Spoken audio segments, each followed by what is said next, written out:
अस्सलामुअलैकुम वरहमतुल्लाहि वबरकातुहू। बिस्मिल्लाहिर्रहमानिर्रहीम। आज की इस रेसिपी में हम बनाएंगे पोटैटो चिप्स, वो भी मेरे अंदाज़ में। तो आइए बिना टाइम वेस्ट किए पोटैटो चिप्स की तरफ चलते हैं। तो सबसे पहले हमने क्या करना है, सबसे पहले आप लोग देख सकते हैं कि मैंने शॉर्ट वीडियो में आपके साथ कुछ चीज़ें शेयर कर रखी हैं। तो यहाँ पे अब हम स्टार्ट करते हैं अपनी पोटैटो चिप्स बनाना, और वो भी झटपट मेरे अंदाज़ में। वीडियो को लास्ट तक ज़रूर देखिए और इन्हीं टिप्स के मुताबिक वीडियो बनाइए, अपनी चिप्स बनाइए ताकि बिल्कुल बाज़ार जैसी बने। सबसे पहले हमने क्या करना है, आलू लेने हैं और इनको छील लेना है। फिर उसके बाद आलू को चिप्स के स्लाइसेस की शेप की तरह इसकी कटिंग कर लेनी है।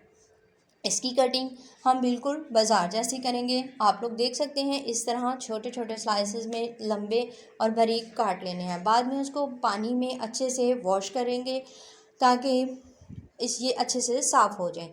उसके बाद हम स्ट्रेनर पर इसको डाल के इसके ऊपर कॉर्नफ्लावर डालेंगे, जिसको हम रेगुलर मैदा भी कहते हैं, 1 चम्मच वो डालेंगे और साथ में हल्का सा नमक डाल देंगे और फिर इसे कुछ देर के लिए छोड़ देंगे, सिर्फ 4 से 5 मिनट तक।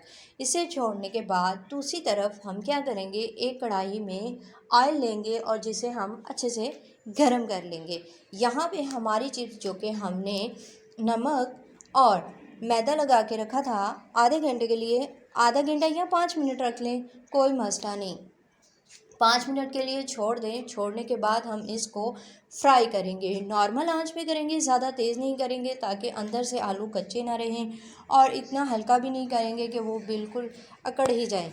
नॉर्मल हीट पे रख के हम चिप्स को फ्राई कर लेंगे। फ्राई करने के बाद हम इसको एक स्ट्रेनर की मदद से निकाल लेंगे और इसका ऑयल जो है वो ड्राई हो जाए, क्योंकि ज़्यादा ऑयली चीज़ हेल्थ के लिए अच्छी नहीं होती। और फिर स्ट्रेनर से निकालने के बाद हम इसे एक टिश्यू पेपर पर ड्राई होने के लिए थोड़ी देर रख देंगे ताकि इसमें से बिल्कुल ऑयल निकल जाए। इस तरह ये चिप्स हमारी बिल्कुल बाज़ार जैसी क्रिस्पी बनेगी। क्यों? क्योंकि हमने इसके अंदर मैदा ऐड किया है। और फिर हम इसको सर्व के लिए पेश करेंगे। इसको आप मायोनीज़, केचप वगैरह के साथ सर्व कर सकते हैं। और ज़रूर ट्राई कीजिए रेसिपी को, अपनी फैमिली के साथ शेयर कीजिए। मैदा और नमक हल्का सा डालिए इसके साथ। अगर आप चाट मसाला हल्का सा डाल के वो फ्राई भी करना चाहते हैं तो वो भी कर सकते हैं। इसके साथ आपकी चिप्स और भी ज़्यादा क्रिस्पी और टेस्टी बनेगी। और फिर आप इसको अपनी फैमिली के साथ इंजॉय करें। उम्मीद करती हूँ आपको हमारी रेसिपी अच्छी लगी होगी, और अपनी फैमिली के साथ ज़रूर शेयर करें और कमेंट सेक्शन में बताना हरगिज़ मत भूलिएगा कि आपको हमारी झटपट रेसिपी कैसी लगी। इसी के साथ इजाज़त चाहूँगी। अस्सलाम वालेकुम रहमतुल्लाहि व बरकातुहू।